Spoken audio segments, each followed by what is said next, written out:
Are you an outliner or are you a pantser? That's the question. Today, I don't know what I am.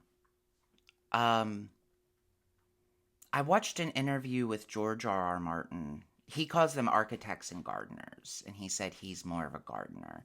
He just lets the story lead him where he wants to go because he finds that if he has outlined too much, that the story's already told itself and that it isn't fun for him to write. And I certainly understand what he means. Part of the joy of storytelling, at least when you're writing it yourself, you're not telling it to a crowd or reading aloud, is finding where the story takes you in your mind. I love that about writing. But I also have found that if I don't have a structure already built, the architecture, so to speak, that I don't know where my story is going, and I quickly end up meandering and lost. I've started outlining the fantasy series that I'm working on. I began, again, I think I said this in my first video, I began writing this years and years ago as a gardener and got about 50,000 words in and realized that I was still only in the very beginnings of what the story was, and it was becoming unruly very quickly. So I'm trying to work as an architect now, and my series that I'm working on that I want to write is multiple points of view. And almost all of my points of view characters I've outlined the first several chapters for. At least the first chapter for, if not the first 2 or 3 chapters. And I think that most of them are in a good position. But the two main characters, the two that I'm most excited about writing, I can't figure out how to get them started. I know where I want them to end up, but I don't know how their journey begins. In my original draft, I did know how it began, but I had some feedback from some friends who said that it wasn't, that my story began too late. And I'm trying not to say too much. They're the sort of romantic leads of the story, but I had started it when they were already together. And a friend of mine said she needed to see them fall in love. And I understand that. I get where she's coming from. You want to see your romantic leads fall in love. But getting them to that point and figuring out where to start them off and where in their character development they are at this point is difficult because for me, I knew where their character development was when I initially started.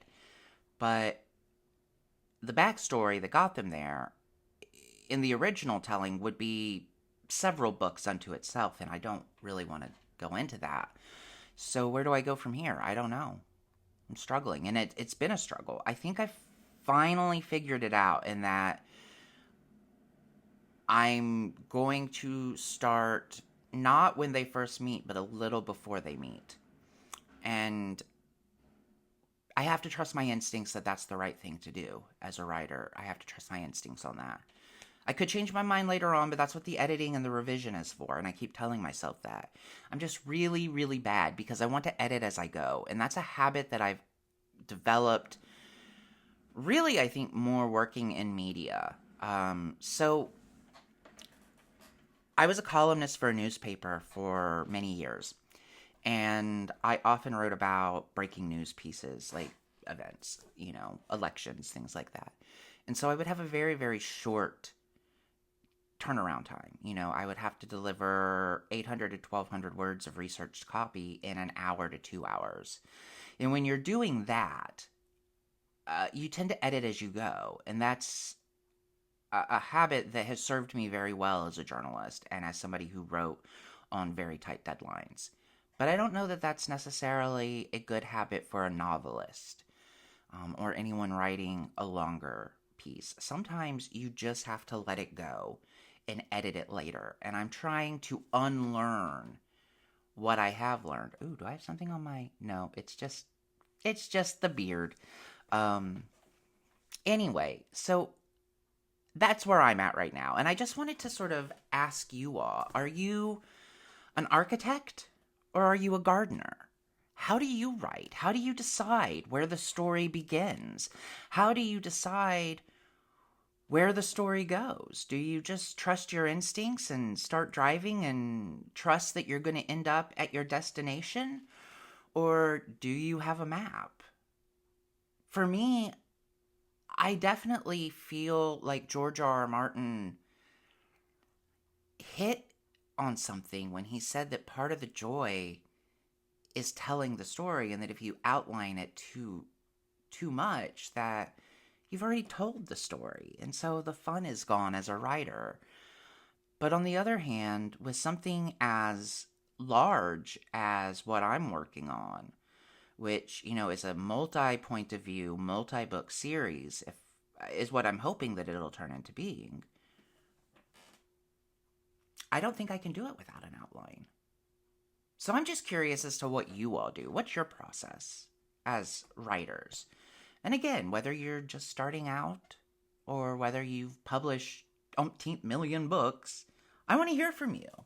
So that's what I'm working on today. I'm going to continue outlining, and I'm going to continue to try and get my characters where I want them to be. We'll see.